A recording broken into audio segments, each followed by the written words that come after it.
My story began in a small town surrounded by cozy houses. There was an atmosphere of warmth and closeness in our house. My mother, Jessica, was not only a parent for me, but also my best friend. We spent a lot of time together discussing life moments, dreams, and plans for the future. My brother, Mark, has always been a reliable support and protector in our family adventures. However, one day I found a stack of letters and documents on the shelf in the living room, which surprised me a lot. They revealed that my mother was hiding the truth from me about the debts that burdened our family. It hurt me to realize that she was carrying this burden on her shoulders without sharing her problems with me. Mom always seemed like such a strong and independent woman, and I never suspected that there were dark secrets in her life. The discovery of this truth has become a real test and challenge for me. It became clear to me that my task was to help her in this difficult situation, and I decided to take responsibility for myself, even if it meant big sacrifices and difficult decisions. Since I found out about my mother's debts, every month has become like a race against time. My life has turned into an endless cycle of paying bills and loans. Every month I had to allocate $2,000 to pay off my debts, and this became a huge burden on my shoulders. It was difficult for me to explain to my brother, Mark, why I was making such a decision. He believed that I was doing this only for the sake of the future inheritance, and often expressed his disagreement. But for me, it was more than just financial support for the family. It was an expression of my love and devotion to my mother, who was always there for me. With each passing month, the burden of debt became heavier, but I did not give up. Internally, I suffered from tension and an endless cycle of payments, but I continued to move forward, hoping that a better future would come someday. My mother, Jessica, initially looked at my efforts as a matter of course, but as time went on, she began to show dissatisfaction with my behavior. Her discontent and disappointment added even more internal pressure and fear of the future. My family began to split into two camps. Some supported me and my efforts to pay off my mother's debts, while others considered it ridiculous and unnecessary. The most acute conflict arose with my brother, Mark. Mark was convinced that I was mistaken, and accused me of doing all this for the sake of a future inheritance. He claimed that Mom would do everything possible to ensure a good future for us, and did not understand why I took on this responsibility so decisively. Our arguments were getting hotter and sharper. Every time we started a discussion, it led to loud scandals and tears. Mark called me Mom's idealized daughter and said that I was losing my head because of debts, which, in his opinion, were unimportant. These conflicts brought additional tension in our family, and it was painful for me to see how we diverged on different sides of the barricades. From time to time, I wondered if I had made a mistake by taking on this heavy responsibility. But deep inside me burned the confidence that I was making the right decision, despite all the difficulties that it brought with it. Over time, Mark began to avoid talking about our family's financial problems. He stopped coming to dinner and began spending more and more time somewhere on the street. I understood that he was disappointed with me and my decision. The mother, Jessica, was also changing. She became increasingly dissatisfied and critical of me. She said that I had forgotten about family values and was mired in work and debt. Unpleasant quarrels began between us, and my fear that we would break ties grew every day. But I continued to pay my debts, despite all the difficulties and conflicts within the family. I believed that my determination and dedication would lead to positive changes. Meanwhile, deep down, I hoped that my efforts would be recognized sooner or later, and that my family would be able to find harmony and close relationships again. My mother, Jessica, and I found ourselves in a hot amaranth quarrel. All the accumulated grievances and disagreements broke out. She accused me of being an ungrateful daughter, that I always think only about myself and my work. I, in turn, expressed my resentment about the fact that she hid debts from me and did not share her worries. The argument escalated to the limit, and eventually Jessica invited me to leave the house. That word leave sounded like a lightning bolt to me. I packed up my things and left the house I grew up in. The decision to leave was undoubtedly difficult, but for me, it was a step towards a new life in which I could take control of my destiny and continue paying off debts. The first weeks after I left my parents' house were the most difficult. I rented a small apartment in a new city, where I didn't know anyone, and where I had to start everything from scratch. However, despite the difficulties, I resolutely moved forward. Paying off my debts remained my monthly priority, and I wasn't going to back down. Working intensively, I advanced in my career and increased my income to pay off debts as quickly as possible. This was my main goal, and I persevered towards it. However, loneliness was a heavy burden. Despite this, I continued to build my new life. I made new friendships, and they helped me feel less lonely. From time to time, meetings with new people and interesting events in the city helped to distract from heavy thoughts and restore balance. As time passed, my family began to realize what sacrifices I was making to pay off my mother's debts. They saw how I fought for my independence and financial stability. My brother, Mark, especially began to realize that my actions were not directed against the family, but, on the contrary, for the benefit of it. One day, Mark came up to me with an apology and admitted that he underestimated my efforts and determination. We started communicating again, and this was the first step towards restoring our relationship. Jessica was coming to an understanding too. She realized that my decisions were difficult and made with love for her and her brother. Our conversations were a slow but necessary process of rebuilding our ties. They tried to approach me with an offer of help, but I was resolute in my decision to continue paying off debts on my own. I felt that I needed to complete the business I had started and achieve financial independence in order to feel truly confident in the future. Thus, slowly but surely, our relationship began to recover. We learned to appreciate each other and the importance of family ties, even if we have to go through difficulties and conflicts. My life had become much more complicated, but I wasn't going to give up. Every day brought new challenges, and I accepted them with open hands. Work took up most of my time. I worked late, trying to win this fight. Every extra penny was used to pay off debts. But in addition to financial difficulties, I began to build new friendships. My new friends were my support. They helped me not to feel as lonely as at the beginning of my journey. And finally, I found a new love.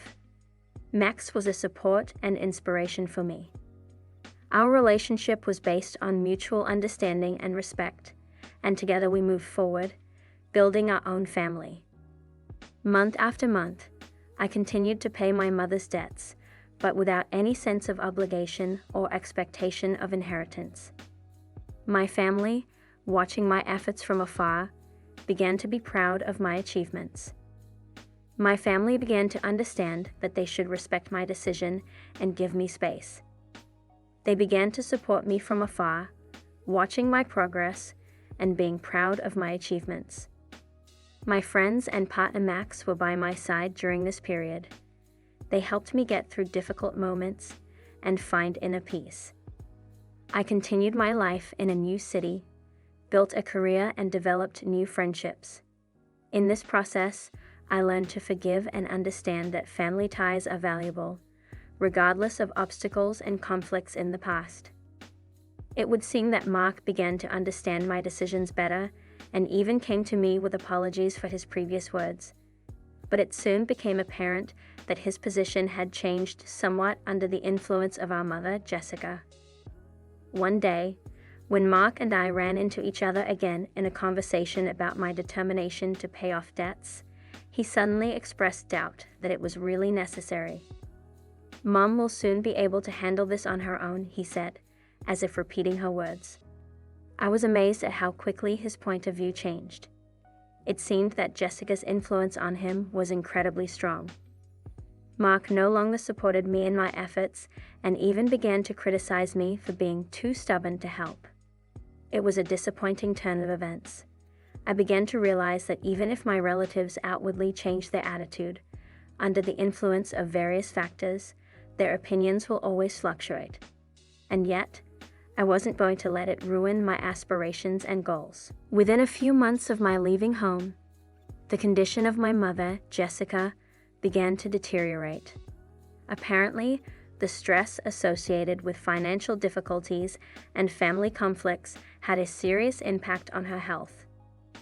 I found out about her condition through mutual friends and relatives. They told me that she became weak, often nervous, and could not sleep at night. This news undoubtedly caused me anxiety and guilt. Even though I left her wing, I always remained her daughter, and seeing her get worse was painful for me. Despite all the disagreements and conflicts, I have always cared about her well-being.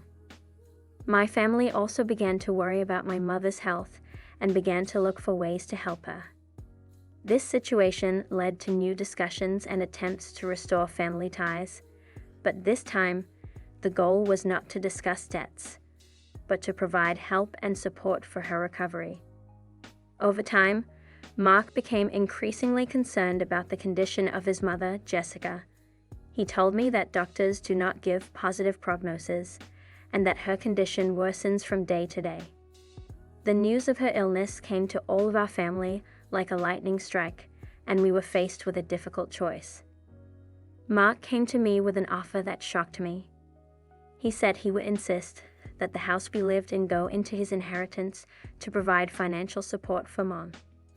This offer was unexpected and caused me a lot of questions and doubts. I felt that the house was part of my past and was connected to the very debts that I had been struggling to pay off all these years. But Mark claimed that this was the only way to provide Mom with the necessary support in this situation. Our discussions became increasingly tense, and emotions were raging inside me. I understood that Mark was acting with the best of intentions, but this decision jeopardized my own efforts and goals. My decision not to claim the house after Mark's proposal caused misunderstanding and tension between us. He claimed that it was just manipulation and bluff on my part, and that I was still expecting an inheritance from my mother.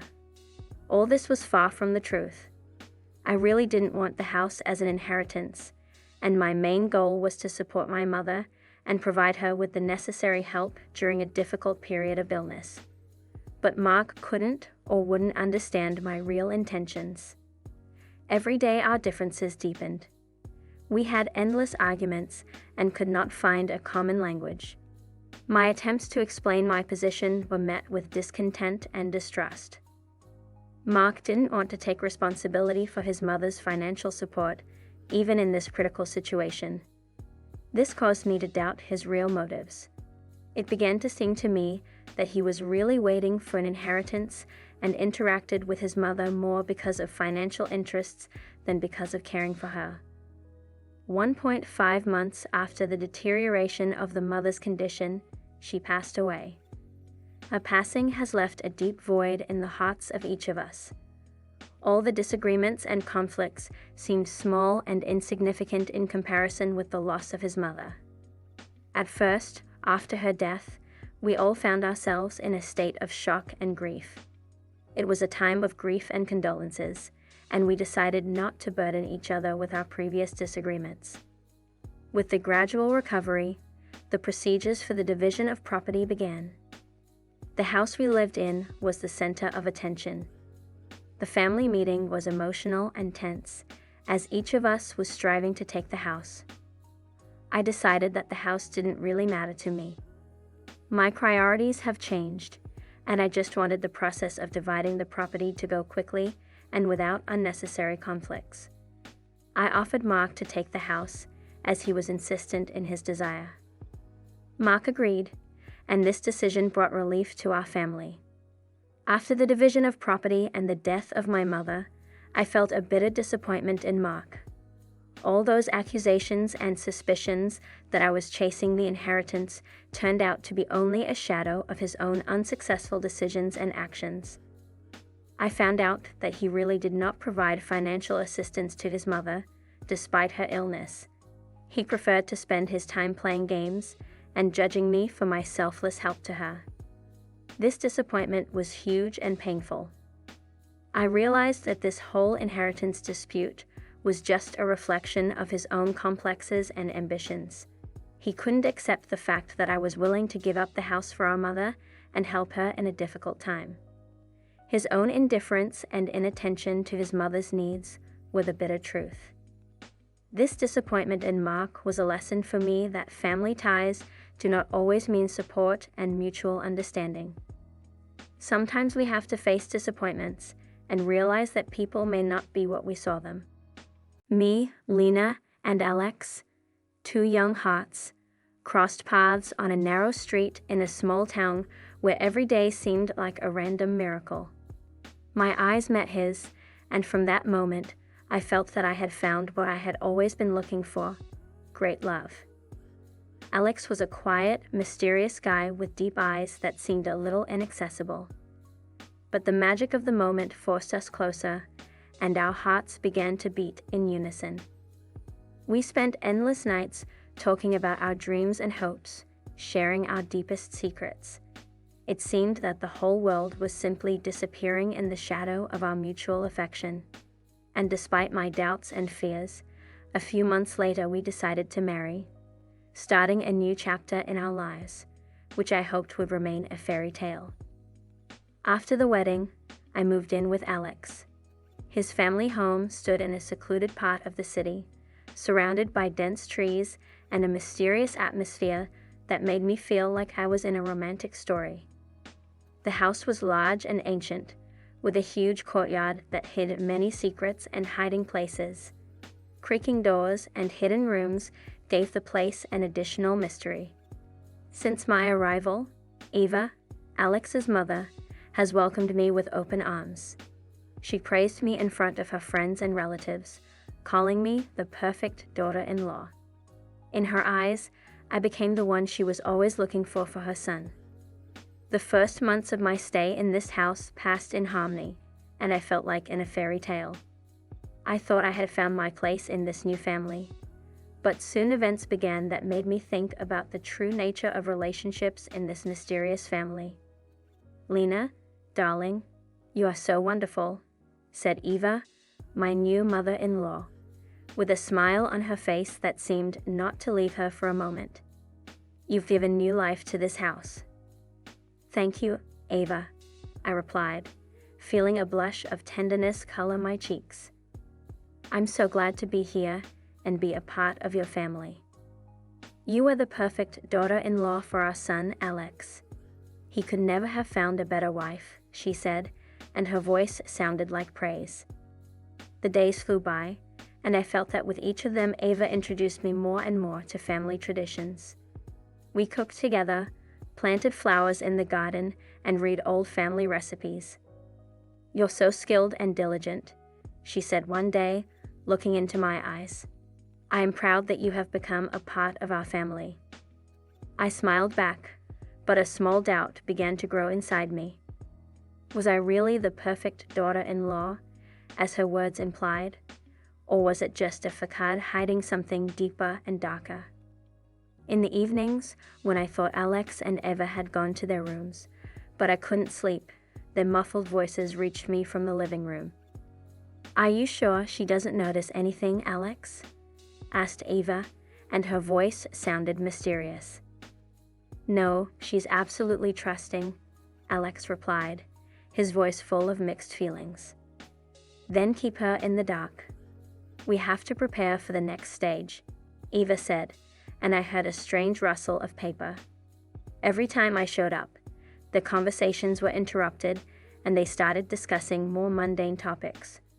But my doubts and suspicions began to accumulate like a heavy load in my soul. I understood that something was hidden behind these mysterious conversations, and I was afraid to find out the truth.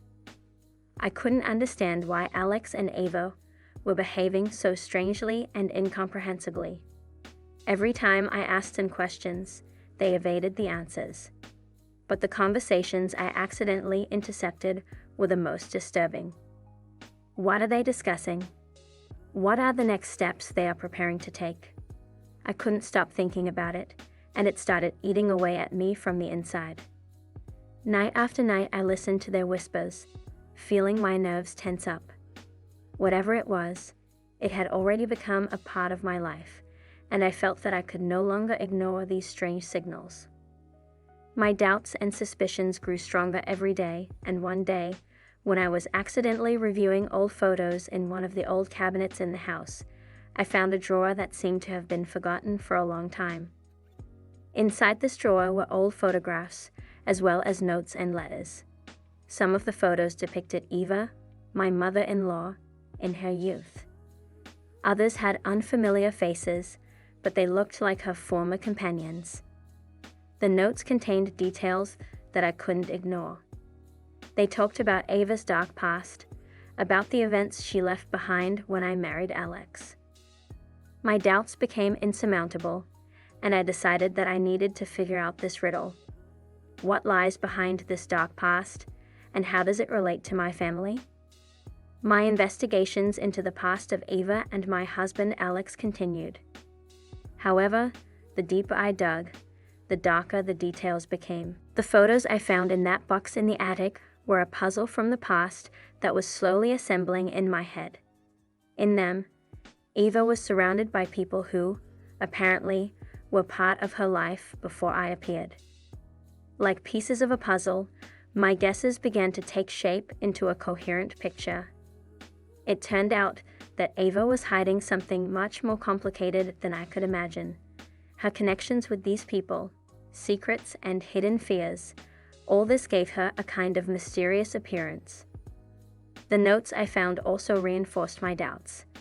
They contained details that connected Eva to past events, about which she was silent. My heart was torn apart by the horror that this terrible story brought.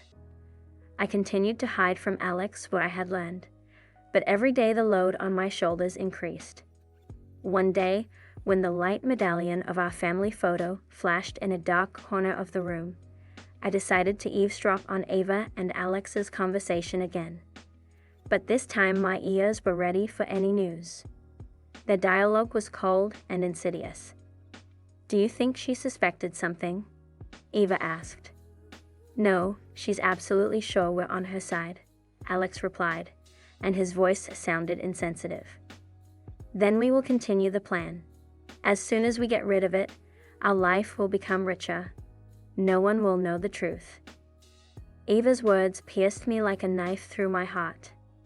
My husband and my mother-in-law plotted a selfish plan that could plunge me into hell. Since then, I have realized that my life is at risk.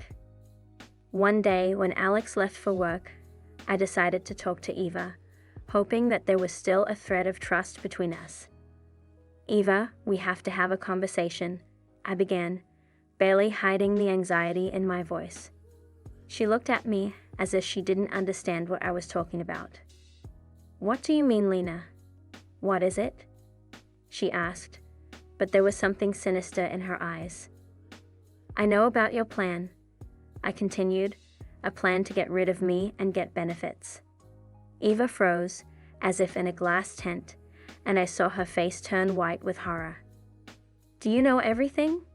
she whispered, and there was something hateful and destructive in her voice. But I wasn't going to let her get away with it. My life and the safety of my child were at stake, and I was ready to do anything to protect what I hold dear. My confrontation with Eva split our family in two. Her piercing gaze was like a knife, and I knew that she was ready to do anything to keep her secrets. "You don't know anything, Lena," she said with emphasis in her voice.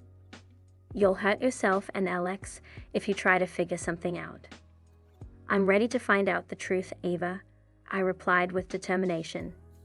"My life and my child's life are at stake."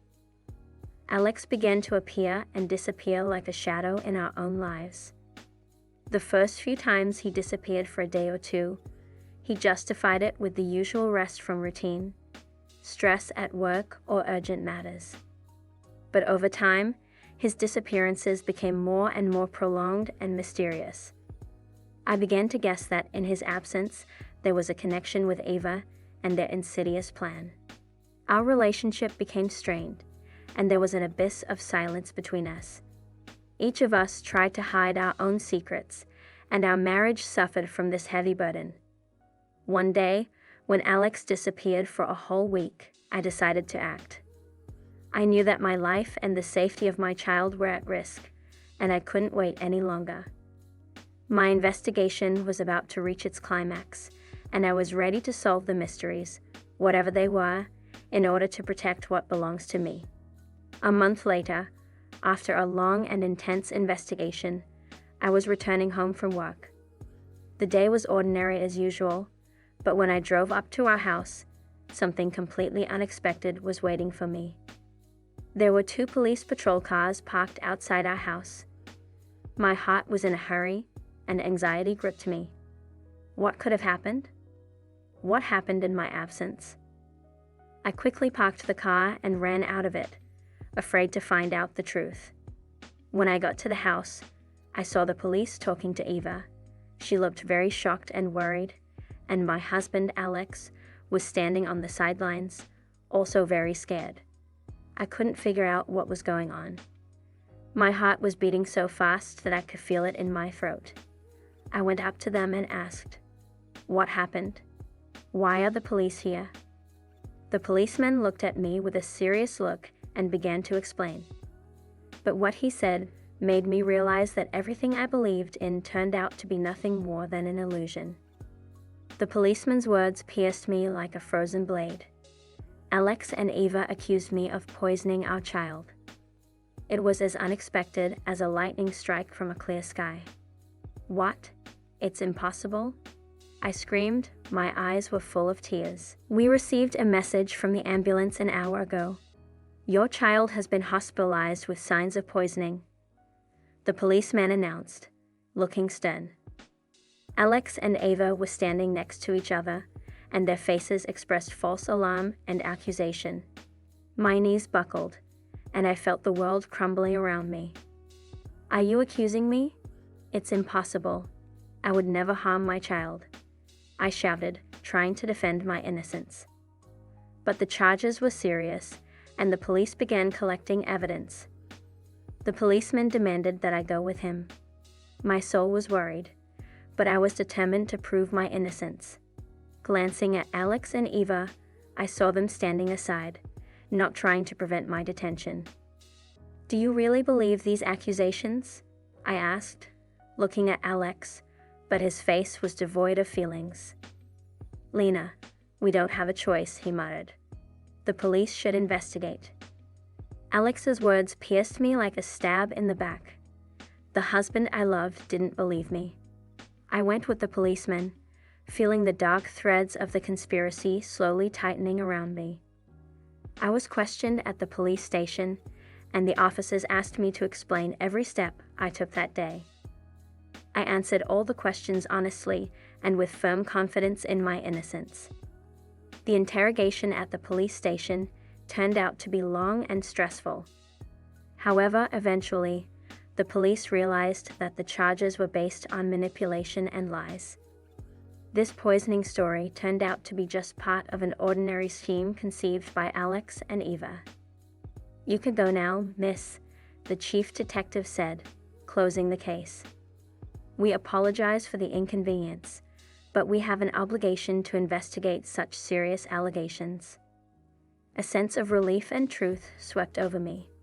I was free and now had the opportunity to continue my investigation. This fight for justice became increasingly personal and dangerous, but my determination was unbreakable. I returned home, where Alex and Ava were already waiting for me. They understood that the accusations were unsuccessful, and their expressions were filled with indignation and disappointment. The police came back the next day, but this time it wasn't for me. Ava and Alex were accused of intentionally causing harm for money. The charges were serious, and now they were on the wrong side of the law. My determination to continue the investigation and find the truth was justified. It turned out that Alex and Ava really conceived an insidious plan to get rid of me and get benefits. Their selfish motives were exposed, and they became responsible for their actions. The court case has begun, and my role has become a testimony against them. I told the whole story, starting with the mysterious dialogues and photos that I found, and ending with accusations of poisoning the child. The investigation revealed more and more details and collected evidence against Alex and Eva. Their game of manipulation and cunning turned against them. My family, which seemed destroyed, began to slowly recover, and I understood that the struggle for justice has its price, but it's worth it. The trial was long and intense. The evidence presented against Alex and Eva was indisputable, and eventually they had to answer for their crimes. The court made a decision that changed their lives forever. Alex and Ava were found guilty of intentionally causing harm for money and attempting to pervert justice. They were sentenced to long prison terms. Their selfish plans were cut short. It was the end of a long struggle for justice. The struggle for truth and justice has borne fruit, and we have been able to regain peace and tranquility. Our family has become a real family again, and our story has become a reminder that even in the darkest moments of life, you can find light and hope. I'm Helen. She was standing on the threshold of our house, where John and I were creating memories of our young family. Snow quietly covered the street, and the light of the lanterns created a soft illumination, as if hiding secrets inside. And then, in that moment of calm, John's words broke the silence. "Treason, Helen," he said, his voice as cold as ice. "You have to leave." I stood there, bewildered and stunned. Treason? Where did he get such an idea? There was no room for cheating in my head. But John didn't even give me a chance to explain. The door closed in my face. Impotence seized me, and the frost penetrated to the bones. The longing in my heart grew with every step I took, taking me into the unknown. I saw John calmly returning to our warm nest through the window. What's happening? My parents lived not far from our house. On my way to their house, my plea for help was met only by a cold wind and the silence of the night. Despair seeped through my clothes, and I walked slowly, trying to warm up in my thoughts. Passing through the dark forest, I heard a slight rustle of branches and the rustle of snow. Suddenly, the figure of a stranger appeared in front of me. He was tall, and he was holding a blanket in his hands, as if he foresaw my needs. "It looks like you're suddenly homeless," he said, handing me a blanket. His voice was soft and comforting. "Thanks," I muttered, freezing hard. We exchanged names. His name was Daniel. He offered me an escort, and I decided to accept his offer. We were walking through the forest, and in the dark he told me his story. "Also went through a divorce," Daniel said. "Sometimes it feels like life is falling apart, and you don't know what to do next." His words sounded like he was reading my mind. I listened to his story, realizing that each of us has our own pain and secrets hidden behind external confidence. Daniel told about how he decided to start all over again, leaving the hustle and bustle of the city and finding peace in this place. We came to his house, which turned out to be modest but cozy.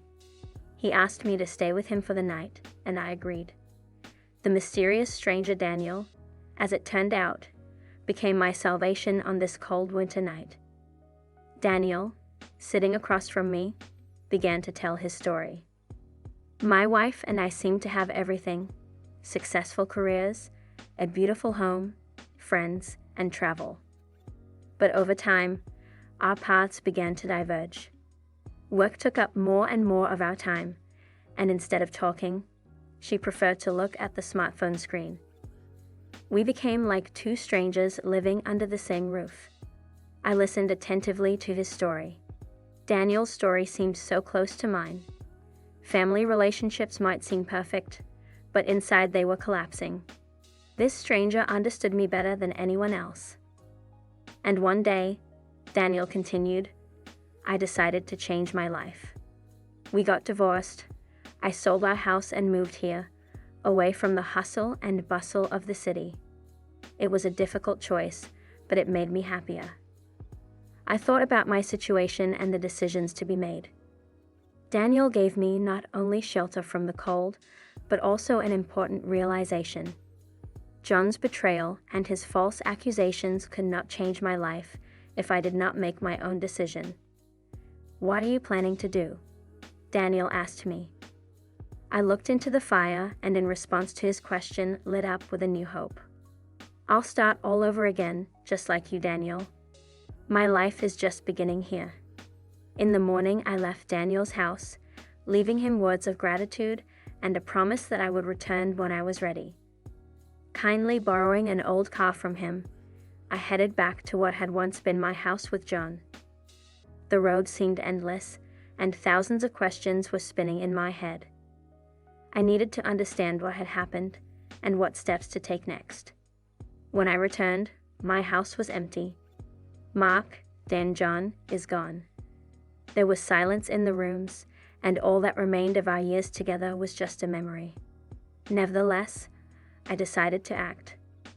First of all, I visited a lawyer and learned about my rights in marriage. It turned out that John had left me some property, and I was entitled to part of the joint savings. With confidence in the law and Daniel's support, I decided to go back to John and try to figure out what happened. I found him in a local bar, and when he saw me, he expressed surprise and fear in his eyes. We sat down at a table, and the conversation began, which was a long-awaited puzzle solving. John admitted that he accused me of cheating only as an excuse to get away from our troubled family life, in which he himself continuously cheated on me. Months passed after I returned to our house, and we began to rebuild our relationship. I saw how John tried to be the best husband and father for our daughter. At first glance, everything seemed fine, but something in his behavior caught the eye. The remarks became clearly not indifferent. The smiles began to look fake. I saw his frequent phone conversations, which he quickly ended when I approached. Unexpected nights spent out of the house have become the norm. I felt that something unremarkable was hiding behind this whole picture of family happiness. My suspicions began to grow, and one day, when John left for work, I decided to investigate his secrets. In his phone, I found answers that unexpectedly finally revealed the picture. There have been text messages and calls from a woman named Laura since the beginning of autumn, long before he kicked me out of the house. They were full of kind words and promises to meet. My heart ached. The husband who accused me of treason was treacherous himself. I was torn between feelings of resentment and vulnerability. When John came home, I decided to confront him with the truth. His face was contorted with fear when I showed him his own messages and calls. "You accused me of cheating, and you cheated on me?" I asked, feeling tears welling up in my eyes. John confessed. His story was dark and deserved condemnation. He met Laura a few months before he kicked me out of the house. At the time of my exile, their relationship was in full swing, and he wanted to get rid of me in order to be with her. Long weeks passed in thought and tears. I couldn't just forget what he had done, and my feelings fluctuated between anger and regret. Our marriage was on the verge of collapse. Supported by friends and family, I decided to separate from John in order to understand what I really want and what would be best for our daughter. I moved in with my parents, and my days were filled with searching for inner peace and introspection. John, realizing his mistakes, began to persistently apologize and ask for forgiveness. He understood that his betrayal was unacceptable and hurt our family. He started attending therapy to sort out his own problems and shortcomings. We continued to communicate and try to find a way to a possible reconciliation, but we understood that the path to restoring our relationship would be difficult and long. Together with the therapist, we considered possible options for our future. After months of reflection and discussion, we made the difficult decision to divorce. Our marriage was seriously damaged by infidelity and a long lie, and both understood that this was the best way to a new beginning for both of us. The decision to divorce meant not only emotional separation, but also the inevitable division of property. We both wanted justice and respect for each other, despite how our history turned out. Negotiations on the division of property were not easy. We had to determine what would happen to our home, a place where we spent many happy and unhappy days. I felt like I owned most of the house since John cheated on me and kicked me out of it. The trial was a difficult experience, but finally we reached an agreement. The house became my property, but I decided to give John some time to find a new place to live. In the meantime, I decided to return to what was my passion, art. I started taking art courses and investing time and energy into it. It helped me forget about the pain of betrayal and restore my inner balance. When John finally found a new place to live, I helped him with the move. Our daughter stayed with me, but we agreed to take care of her together. With each new day, I found myself more and built my life anew. My divorce from John gave me a freedom I hadn't been able to enjoy for years. It was a time of self-search and rethinking. I continued to make art and even started selling my works.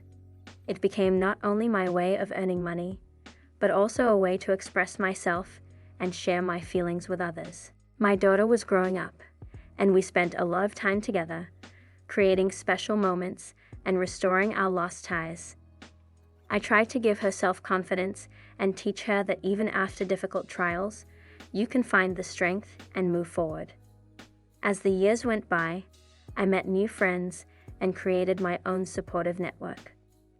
They helped me regain my lost trust in people and taught me to value myself. John, in turn, was also moving forward.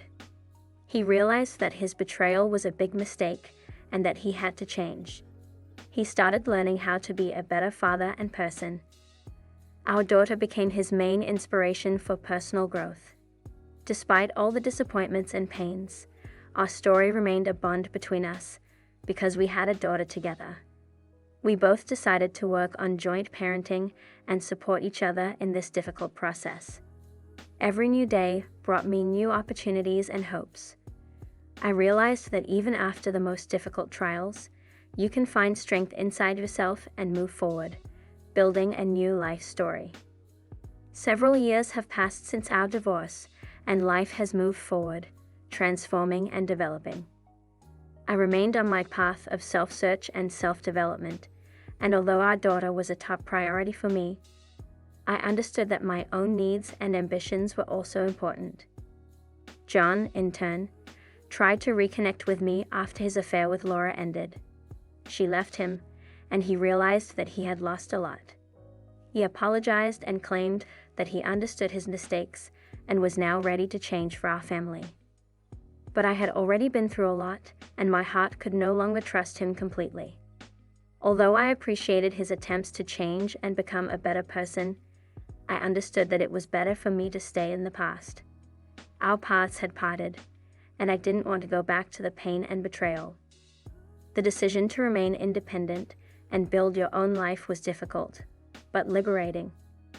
I was ready to move forward and create my own story without a shadow of past mistakes and disappointments. My daughter remained my main source of happiness and motivation. I gave her all my care and love, and we grew up together, building new memories and moments of joy. The story I told turned out to be full of difficult twists, trials, and disappointments. It reflects the reality of many relationships that may be on the verge of collapse due to betrayal and distrust. The moral of this story is that even in the most difficult situations, you can find the strength to recover and rebirth. Betrayal can be devastating, but they can also serve as a catalyst for personal growth and a new beginning. It is important to remember that everyone is responsible for their actions and choices. Before you accuse another of treason, you should pay attention to your own actions and mistakes. In addition, sincere communication and willingness to forgive can help restore trust and relationships. Our stories can be confusing and difficult, but they can also shed light on our own strengths and abilities to move through dark times. Ultimately, life gives us a chance to start from scratch and create new stories of happiness and satisfaction. I suddenly heard the doorbell ring at Jake and Lisa's house. On this ordinary evening, when everything seemed so calm, this sound caused me genuine surprise.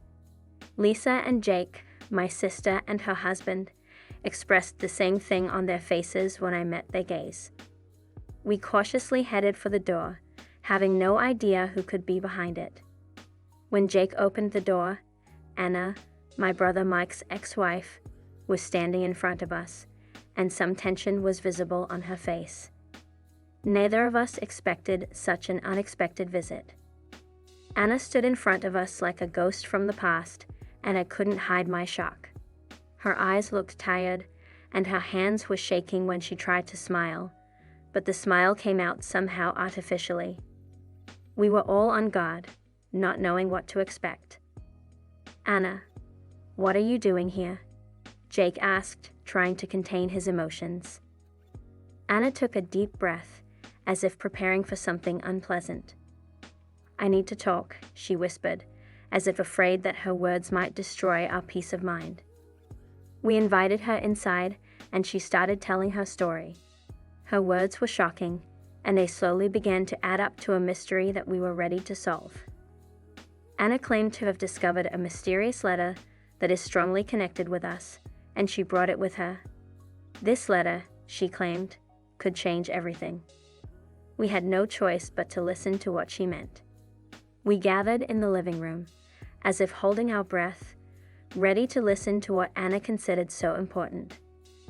Her hands were shaking as she took out an old, battered letter from her bag. The letter she claimed to have found in Mike's house after their divorce. The letter was slightly yellowed, with cracked paper and ancient seals.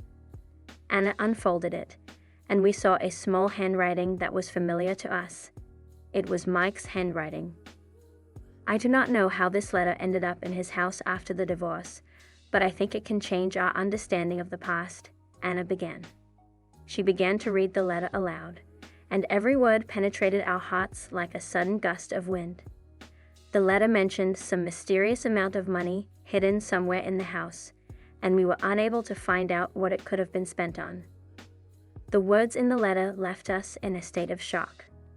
Why did Mike write this letter, and why did it go unnoticed after his divorce from Anna?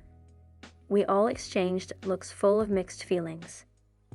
"Mike has always hidden a lot from us," Lisa whispered, folding her arms over her chest.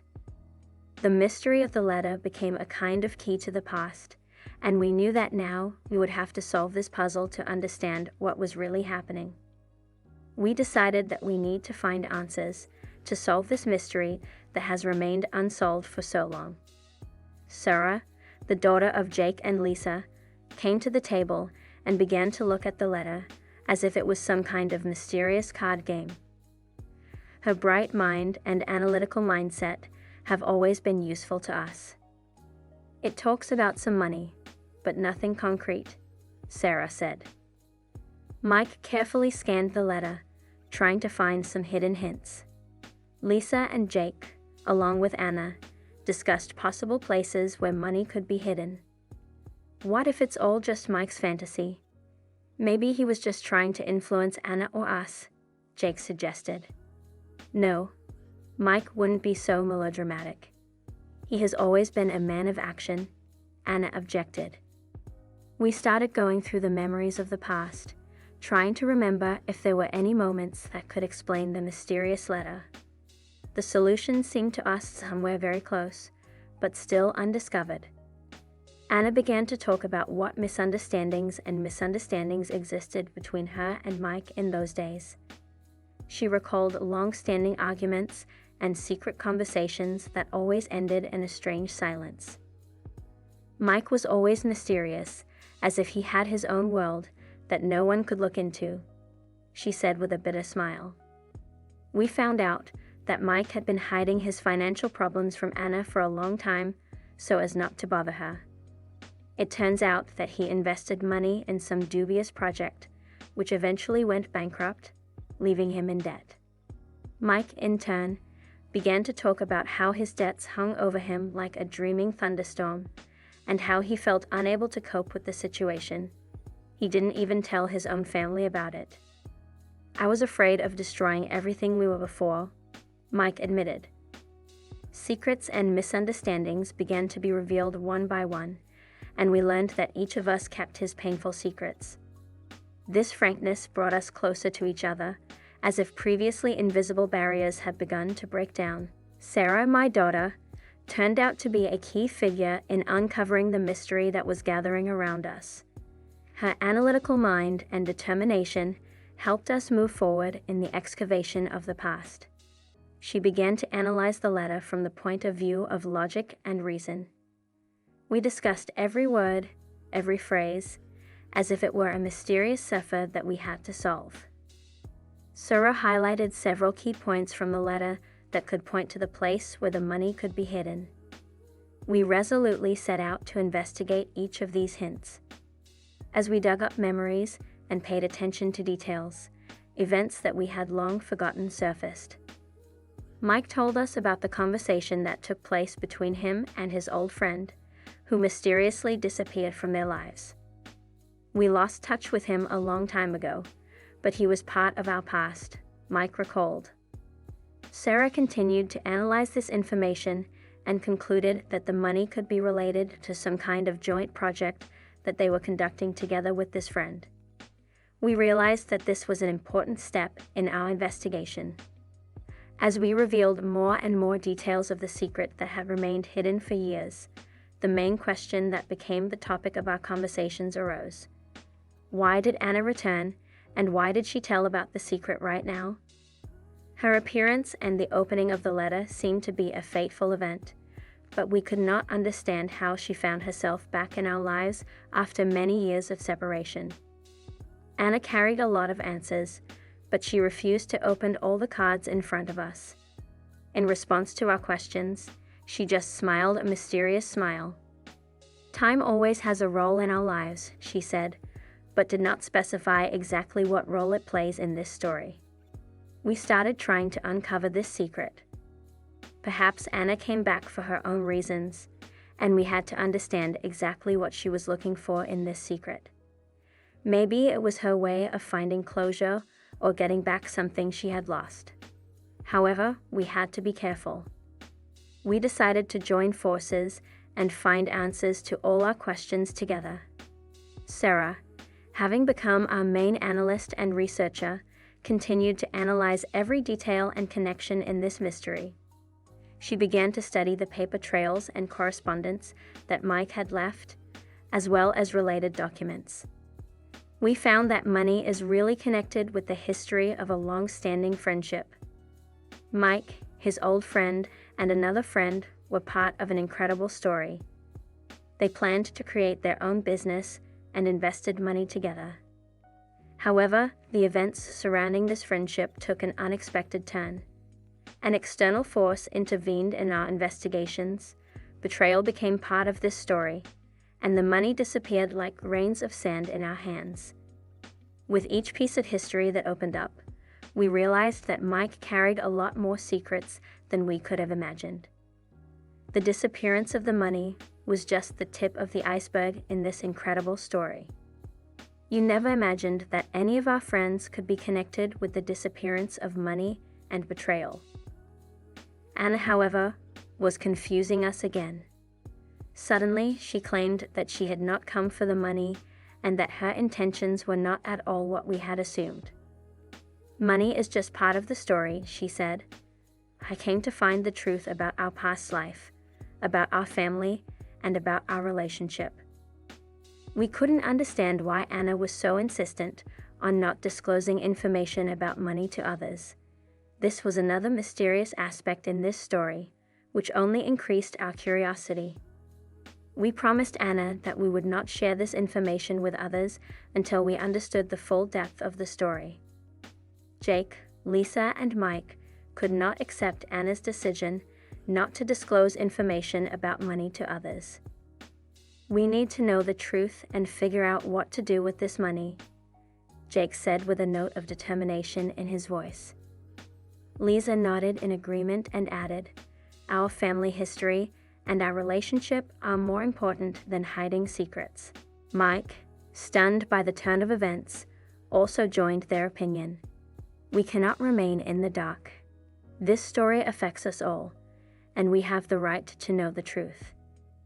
Anna, however, remained steadfast in her position.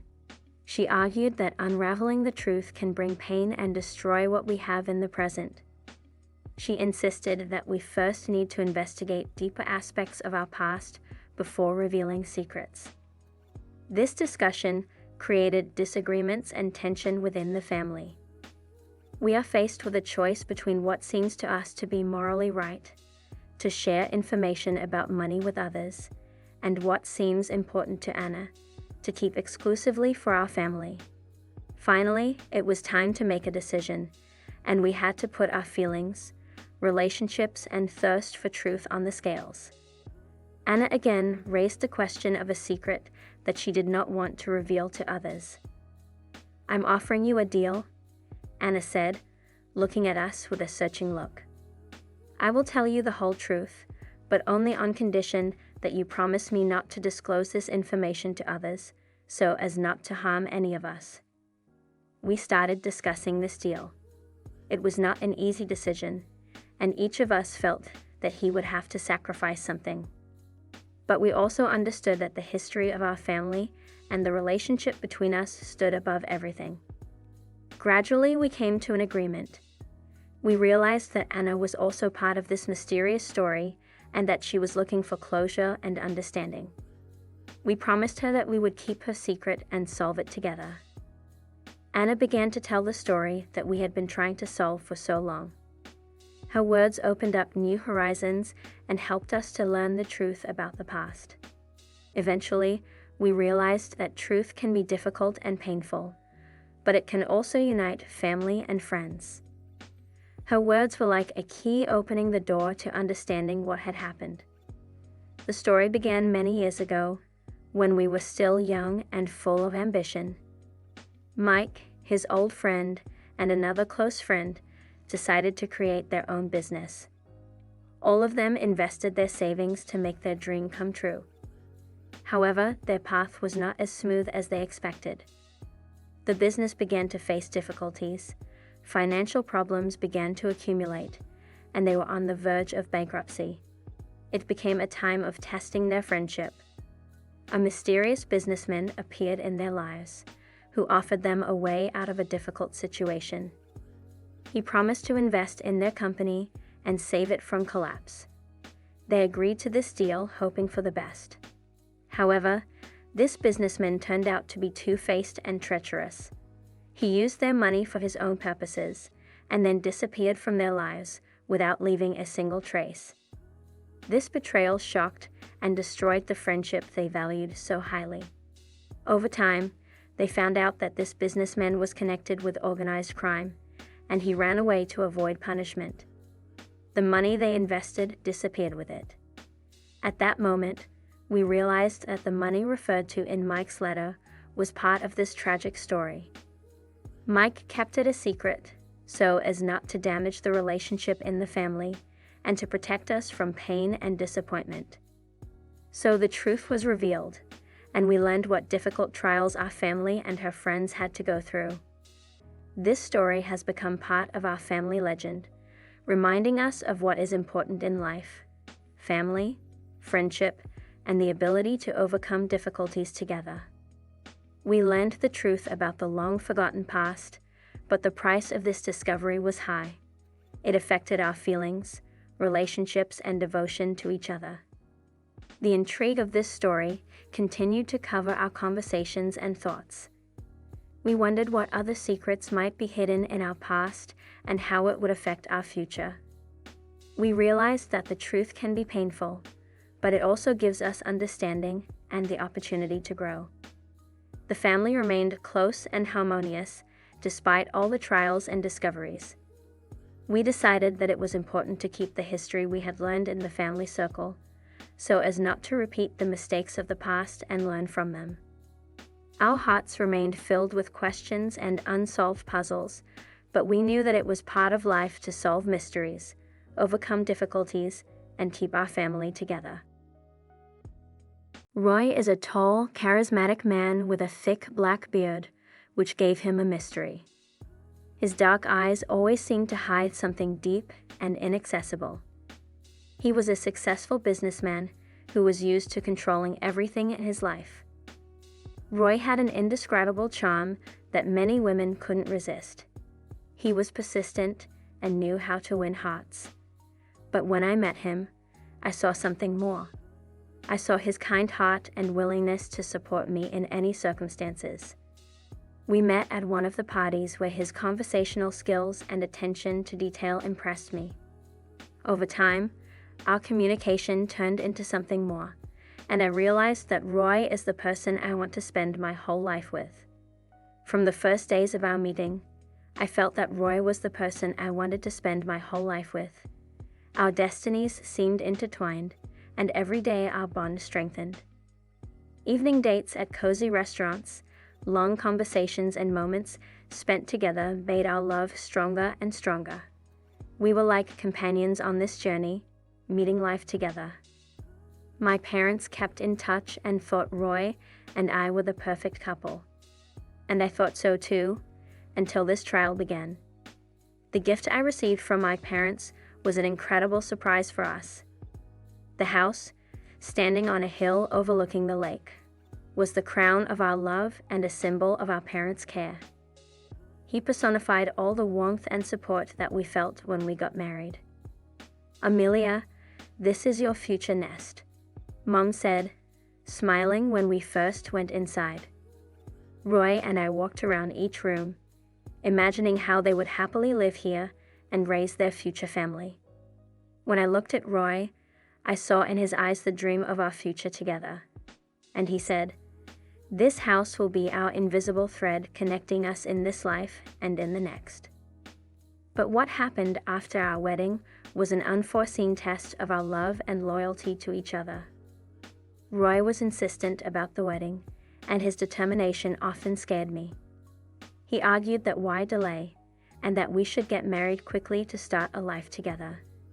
It seemed to me that this was just his manifestation of concern, but sometimes I felt as if something was hiding behind this persistence. "Amelia, we love each other. Why not start our life together as soon as possible?" he said, improving his arguments with words about love and the future that awaited us. I agreed with him because I was waiting for this moment, but sometimes it seemed to me that he was not as happy about this wedding as he said.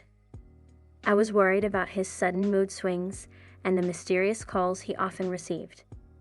However, I decided that these are normal nerves before the wedding, and that everything will get better after the celebration. Our wedding day was magical. The sun was shining brightly, and the sky was clear, as if it had been created specifically for our ceremony. We chose a magnificent place for the ceremony, a snow-white villa located on the shore of the lake, surrounded by majestic mountains. Our guests have flown in from all over the country to share this special day with us. My parents, Laura and Richard, were prominent figures in our city. My mother, Laura, was a famous artist. Her works decorated galleries and were highly appreciated by art collectors. Richard, my father, was a successful businessman, the owner of several large companies. The wedding was decorated in a luxurious style. All the details were thought out to the smallest detail, from color compositions to table decoration. The guests admired our love and the amazing beauty of our ceremony venue. I felt that my parents were proud of me and my choice of Roy. Everything seemed perfect that day, and I was sure that we had a happy future ahead of us. The days after our wedding were far from the fairy tale we imagined. Roy, who used to be so positive and cheerful, has become a completely different person. Rudeness and nervousness became his constant companions. Our first weeks together were filled with inconsistency and irritation. My attempts to find out what happened did not lead to anything good. Roy shrugged it off, saying he just had a lot of work and stress in business. I felt that something was hiding from me, but I couldn't figure out what it was. Our arguments became more and more acute, and my joy at marriage gradually turned into a feeling of uncertainty and disappointment. 7 days after our last heated argument, Roy disappeared. It was a week of agonizing waiting and anxious conversations with the police, which did not lead to a result. Roy didn't leave any note, didn't give any warnings, he just disappeared. We visited his friends and business partners, but no one had any idea where Roy might be. I was worried that something had happened to him, and every day my worries grew. Our quarrels and problems seemed trivial compared to this new mystery that suddenly burst into our lives. After 3 more days of intense waiting and anxious thinking, Roy returned as if nothing had happened. He walked into our house as if nothing had happened and smiled at me as if nothing had happened. My relief was immense, but at the same time I was filled with indignation. Where have you been? Why didn't you leave any note or at least call? I asked with a tone of concern in my voice. Roy looked at me with an expression of indifference and boldly replied, "I don't need to report on my movements, Amelia. I am an adult and have the right to do what I want." My feelings fluctuated between relief at his return and disappointment at his indifference and audacity. Something was changing in Roy, and I could no longer be sure that I knew this man with whom I had married.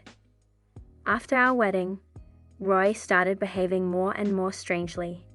Instead of enjoying life together, he began to open up old disagreements and create new ones. It was the beginning of a dark change in our relationship. The first red flag was his insistence on the house that my parents gave me. Roy began to argue that this house should be his, since he is a man and should manage the family. My attempts to explain that this house was given to me as a wedding gift were rejected by his angry words and accusations.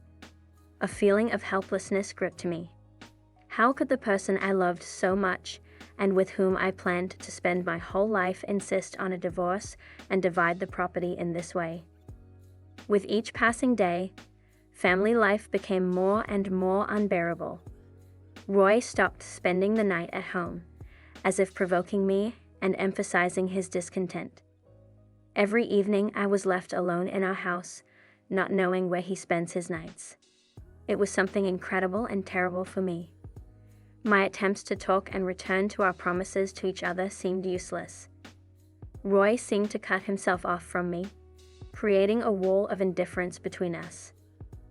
Unable to withstand the pressure of a relationship breakdown, I decided to have an open and honest conversation with Roy about my feelings and concerns. I could no longer be silent and hide my emotions. One evening, when Roy came home, I asked him to sit down with me and have a serious talk. My eyes were filled with tears, but I was determined to say what I had been holding inside for a long time. "Roy," I began, trying to keep my voice steady, "I can't take this tension and distance between us anymore. I feel that our relationship is being destroyed, and it hurts me terribly." Roy looked at me. His expression remained indifferent, but I could see that he was listening attentively. I continued, expressing my feelings and concerns, talking about how he changed after the wedding and what kind of infidelities took place in our family life. This conversation was the first step towards trying to regain our happiness and understanding of each other. When I expressed my feelings and fears to Roy, he suddenly sighed and confessed his infidelity. "Amelia, I really made a terrible mistake," he began, and his voice was full of regret. "I cheated on you, and there's no way I can apologize for that." It was the confession I had been waiting for so long, but at the same time his words did not bring relief. My pain was too deep. Roy also expressed his desire to get a house, claiming that this is the only way to fix our relationship. "Amelia, I want this house. It doesn't mean I don't want to be with you, but it's important to me," he said. The question of the census of the house became the subject of a fierce conflict between Roy and me. We both stood our ground, and neither side wanted to give in. This dispute has become the embodiment of our differences and disagreements in the relationship. My feelings for the house were deep and personal. This house was not just a building, it was memories of my parents, their care and love for me. I felt that keeping this house would somehow be keeping in touch with them. I turned to a lawyer to find out about my rights and possible ways to resolve this situation. Gradually, I realized that my feelings and interests should also matter. With horror and pain, I decided to file for divorce. It was a serious and painful decision, but it seemed to be the only way to restore order in my life and regain control over it. My position was clear. The house was given to me by my parents before marriage, and therefore it should remain in my ownership. I provided proof of this gift, including a letter from my parents and documents on the ownership of the house. I tried to speak confidently and clearly, expressing my dedication to the preservation of this house and the connection with the memory of my parents. My lawyer supported my arguments with legislation and judicial practice. Roy, on the other hand, insisted that the house should be shared by him, since we were spouses. He claimed that the house was part of our family property, and therefore he was entitled to it. His lawyer presented his arguments and evidence. At the trial, Roy began to claim that he had made a significant contribution to the maintenance and repair of the house. He claimed that he had invested all his financial efforts in improving this house, and that without his efforts the house would have been in much worse condition. He provided financial documents and photographs, demonstrating what works and improvements have been made in the house since our wedding. He claimed that he was literally lifting this house to a new level of comfort and security. These arguments of Roy added complexity to the trial. Although the house was given to me by my parents before marriage, he was able to demonstrate that he made a significant contribution to its maintenance and improvement after our cohabitation. The trial process was like a sword piercing our relationship. The lawyers of both sides passionately presented their arguments, and I, having stayed away from this struggle, felt how our relationship was finally collapsing. We were both convinced of the correctness of our position, and each court session only increased our hostility to each other. The accusations flew in both directions, and our whole story, our promises to each other, seemed to be scattered around the courtroom. When the court promised to make a decision, my hope for the restoration of relations faded. The gap between us became insurmountable, and everything we believed in seemed empty and lost. Our marriage was on the verge of collapse, and I no longer knew how to save it. The court made a decision that seemed to be a compromise. The house remained in my ownership, but Roy was entitled to part of its value as compensation for the investments made and the work he carried out in this house. This decision was not ideal for me or for Roy, but it was fair in the opinion of the judge. Roy was disappointed with this decision and tried to appeal it, but his efforts were unsuccessful. The judicial system confirmed its original decision, and the house remained in my ownership. It was hard for me to go through this difficult process, and my life remained far from what I imagined it to be. But despite all the difficulties, I was left alone, but happy. I have kept my home and independence. It was a new beginning for me, and I was determined to move forward, to build my life anew. Over time, I became a strong and independent woman. The past events have strengthened me, made me steadfast and resolute. I realized that even in the most difficult situations, it is important to protect your rights and value your independence. My life started to make sense again. I focused on myself, on my goals and ambitions. Work, study, and new friends have helped me regain my self-esteem and sense of self-worth. The moral of this story is that even when circumstances fail you and your relationship collapses, you can always return to yourself. Defend your rights, fight for your independence, and strive for your own happiness. Ultimately, your well-being and self-esteem depend on yourself.